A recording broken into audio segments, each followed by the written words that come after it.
بسم اللہ الرحمن الرحیم۔ ایک مارننگ شو میں بیگم بلقیس عیدی سے سوال کیا گیا کہ اپنی زندگی کا کوئی دلچسپ واقعہ سنائیں۔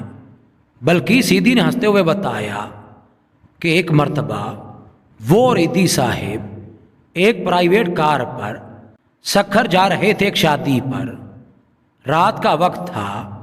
اندرون سندھ سے گزرتے ہوئے ایک مقام پر کچھ ڈاکو راستے میں آ گئے اور ہماری گاڑی روڈ سے اتار کر کچے میں لے گئے۔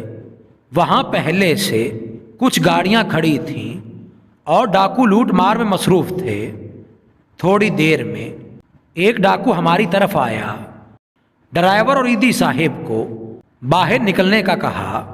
ان دونوں کی تلاشی لی اور جیب خالی کرا لی۔ اچانک اس ڈاکو کی نظر عیدی صاحب پر پڑی اور غور سے ان کو دیکھنے کے بعد ایک ڈاکو جلدی سے ایک جانب کھڑی جیپ کی طرف گیا اور ایک شخص کے ساتھ فوراً واپس آ گیا۔ اس شخص نے ٹارچ کی روشنی عیدی صاحب کے چہرے پر ڈالی اور پوچھا، آپ عبدالستار عیدی ہیں؟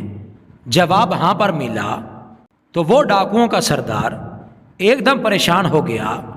فوری حکم ہوا کہ تمام گاڑیاں جن سے لوٹ مار کی گئی ہے ان کو مال واپس کیا جائے، اور باقاعدہ طور پر وہ شخص عیدی صاحب کے ہاتھ چوم کر ان سے معافی مانگنے لگا۔ مزید حیرت کی بات یہ ہوئی کہ جب وہ ڈاکو ہمیں رخصت کرنے لگا تو 20 لاکھ روپے بطور چندہ عیدی صاحب کے حوالے کیا۔